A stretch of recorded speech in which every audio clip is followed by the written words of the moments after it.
before we start, let me slip into something more professional. Much better. All right.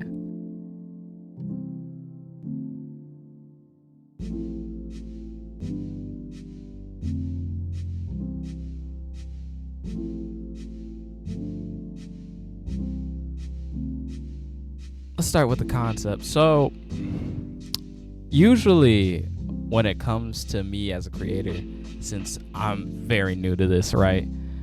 My greatest motivator has always been if I'm ever sitting by myself in a room for long enough and I just get bored. Some days I'll be scrolling on my phone for maybe 4 or at most maybe like an hour or 2, and then eventually I just like in the film I just throw my phone, right? Because I want to create something. That's when I'm at my best. That's when I'm at the best version of myself, is when I'm making something. And the ending of the film represents that feeling I get when I'm making something. It's fast, it's amazing, it's just a great feeling, right?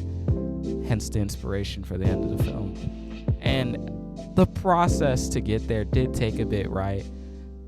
And just like the film, you don't immediately get the answer, but eventually when you do get one, and if your passion matches it, then you'll just be going. And there's nothing that will be able to stop you. So that's why I created this film, especially since I'm getting into center photography now. Been taking loads of pictures, been going by to different areas, either on like trips or anything. I'll snap a couple photos. I can't help myself, right? So I also want this film to reach out to other people who are struggling to create, right? Or have had an idea for a long time and are tired of constantly like putting it aside, drowning themselves in entertainment, when really they know in their soul they want to make something, they want to create something. It doesn't even have to be viewed by 10, 20 people, just for themselves, just to prove that either I can and I know I will feel great after I make this. Because I either feel like there's something in my soul telling me to create this art, or something is telling me that I want to share my passion, my creativity, my ambition to the world. And that's really why I made this film. So my opening scene was supposed to be the grandfather clock ticking, and it was to represent the passage of time. However, the grandfather clock in my house, clock in my house wasn't working, so we had to work with what we got. And then it was to shift to a still shot of the plant with a slight bit of pan. It's very subtle. I based it off of, what's the film called? La La Land, where they do that a lot with their scenes, where if it's traditionally supposed to be a still frame, usually they slightly adjust the camera. It's very subtle. They slowly pan the camera in between scenes. So I decided to go with that, especially after a friend suggested it and was like, yeah, that's a lot better. Well, what is it? The audio design I'm really proud of, because just like in the beginning, there's like, to get you into the film, I added a bunch of either park noises, and in the middle of the film where I'm at my bedroom, I added some night noises, because looking back at it, before this film originally didn't have that. And I was watching a video on some audio engineering, and I realized how important sound can be, because even if your footage is stellar, right, you cannot get away with bad audio design. That is the one thing. Like even in a game, for example, if you are playing a game, you realize how important audio is if you play a game on mute, right? Just like FPS, where you need to listen for gunshots, steps, grenades, for traps, and you use these small little cues to detect people, these small little sound cues, right? So sound is very important. It allows people to feel like it's realistic, I guess, right? At least that's what I've learned. So I also added since my camera did not pick it up, I had to add a light switch sound when the camera cut to when I was in the dark and it cut to the lights coming on. Right, that was 2 separate scenes, so I added that sound effect to make it look like, I don't know, I hit a light or something. Okay, right, that was pretty good. I think, aside from the last section, which I'm really proud of, I think the one shot I'm really proud of is the shot where I'm struggling to wake up, or no, I hit the pillow and my head slowly comes up and you can see me in the background, but the camera is mainly focused on the notebook, right? It's the most colored thing in the scene, and I'm just slowly tilting my head up and I'm looking at it, right? So if you look in the background, you can tell where the story's going, right? But you're still focused on the notebook, which is how the scene transitions, and it makes sense. So that's probably the scene I'm most proud of. And let's see, what else is there? Oh,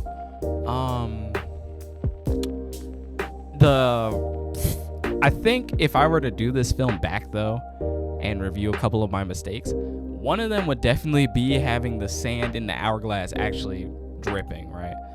And especially in the scene of when I'm doing the creating montage, I would definitely have it there as well, because I had 2 little hourglasses there. It was a gift from my dad, and they're just sitting there not moving at all, right? So in the beginning, that could play it off as a nice touch, like, okay, it feels like time isn't even moving because of this perpetual boredom I'm experiencing. However, at the end of the film, I should have had sand, the hourglass going, because for symbolism purposes, like, all right, now he doesn't even notice time passing. Time's like, when you're having fun, time just goes like this, this, that, and the fourth. I'm also very proud of the POV scenes I did, especially with my phone. Those are probably the best scenes I recorded there. And then my silliest scene was, I made what is it? The light Yagami. I did a light. I don't know if y'all watch any anime like that, but I did a scene in my creation portion of the video based off of Light Yagami, right? Where I was writing, and I flick my pen across the paper, and I shot it at a low angle, and because my face was kind of away, but the way I shot it, my hands would be really up close, just like the scene. And I had to edit, some sweat marks, since I didn't want to go get like rained on or anything, or have to work out, then come back, then throw my hand in front of the camera and sweat hits the lens, and then that's a whole issue, right? So that was a really fun part to do, though. That was really fun. That was definitely the best scene to record, was that one. But my favorite one that I recorded was probably a POV shot. Things I could do better, definitely. Okay, let's see. Some audio leveling would be nice. More sound effects would definitely be nice, especially like walking off camera. Because the scene where I walk off, I didn't add any audio for like stepping, so that's kind of awkward as well. Definitely. I did write a whole script and plan it out. However, there were some oversights like the hourglass. So get the details right. Lighting, I'm working on, like as you can see in this video right here.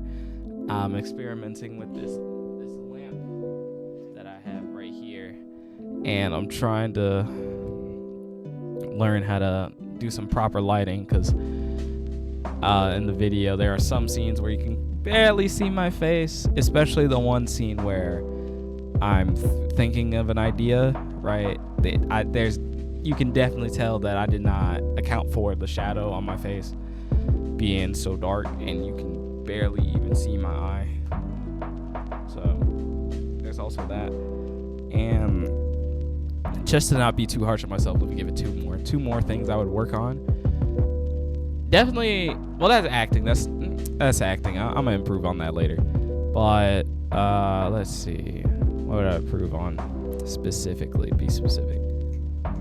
Definitely the planning out an ending. So on my script, I wrote how it would end. Like I'd flip the paper, right? But I did came forth with an idea. Someone came forth with an idea to me, and was like, "You should write the name of the film on the back." I was been like, "Oh, that's cool," and actually have like a drawing that I did, because spoilers on the paper, I just did scribbles. At first it started out like, ooh, I should use this to storyboard my next project, but then I was like, whatever, let me just do scribbles, right? So planning out what I should have wrote on the paper would have been a good idea. So another small detail, right? And then last thing.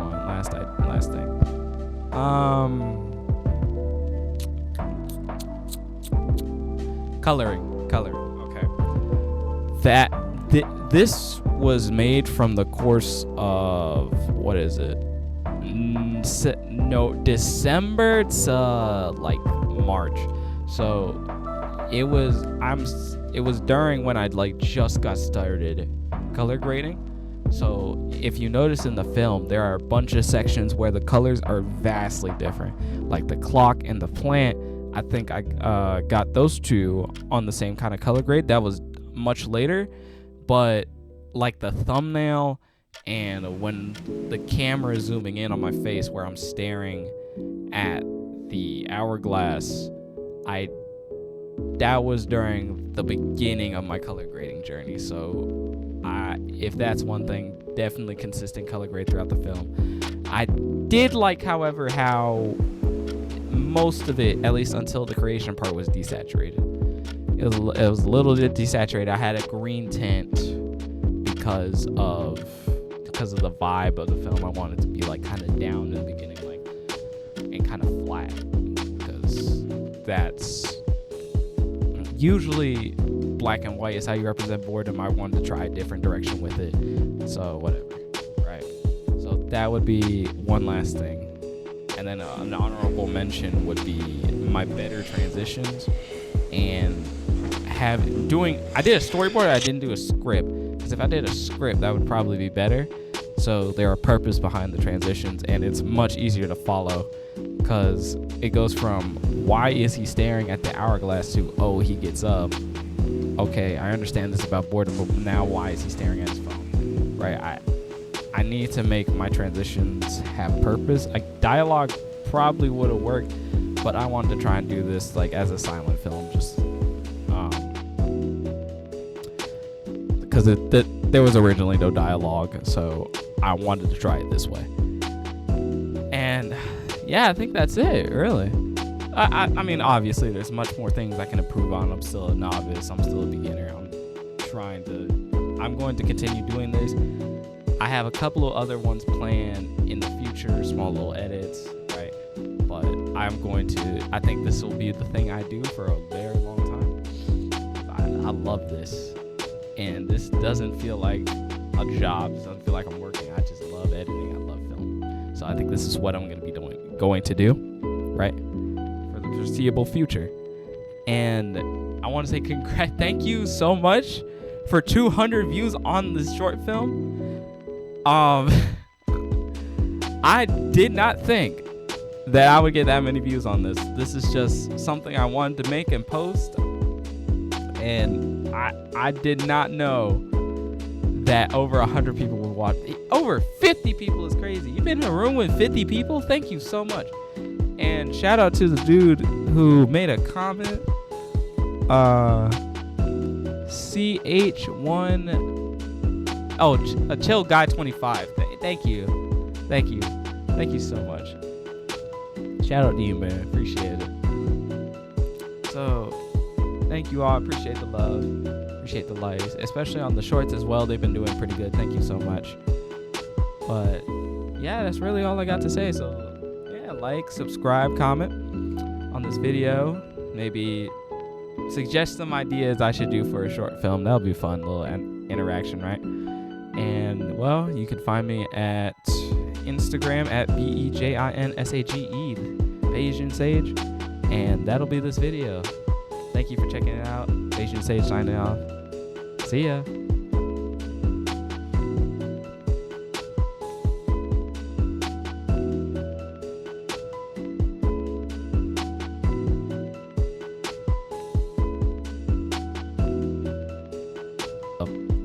Okay, I understand this is about boredom, but now why is he staring at his phone? Right?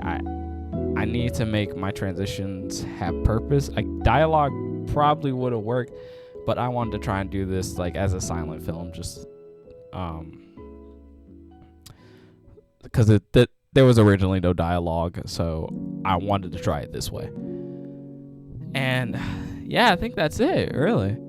I mean, obviously, there's much more things I can improve on. I'm still a novice. I'm still a beginner. I'm going to continue doing this. I have a couple of other ones planned in the future, small little edits, right? But I think this will be the thing I do for a very long time, because I love this. And this doesn't feel like a job. It doesn't feel like I'm working. I just love editing. I love film. So I think this is what I'm going to be going to do, right?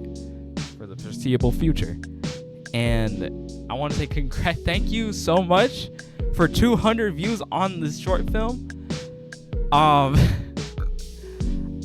did not think that I would get that many views on this. This is just something I wanted to make and post, and I did not know that over 100 people would watch. Over 50 people is crazy. You've been in a room with 50 people? Thank you so much. And shout out to the dude who made a comment. CH1. Oh, a chill guy 25. Thank you. Thank you. Thank you so much. Shout out to you, man. Appreciate it. So, thank you all. Appreciate the love. Appreciate the likes, especially on the shorts as well. They've been doing pretty good. Thank you so much. But yeah, that's really all I got to say. So yeah, like, subscribe, comment on this video. Maybe suggest some ideas I should do for a short film. That'll be fun, little interaction, right? And well, you can find me at Instagram at BEJINSAGE, Bayesian Sage, and that'll be this video. Thank you for checking it out. Bayesian Sage signing off. See ya.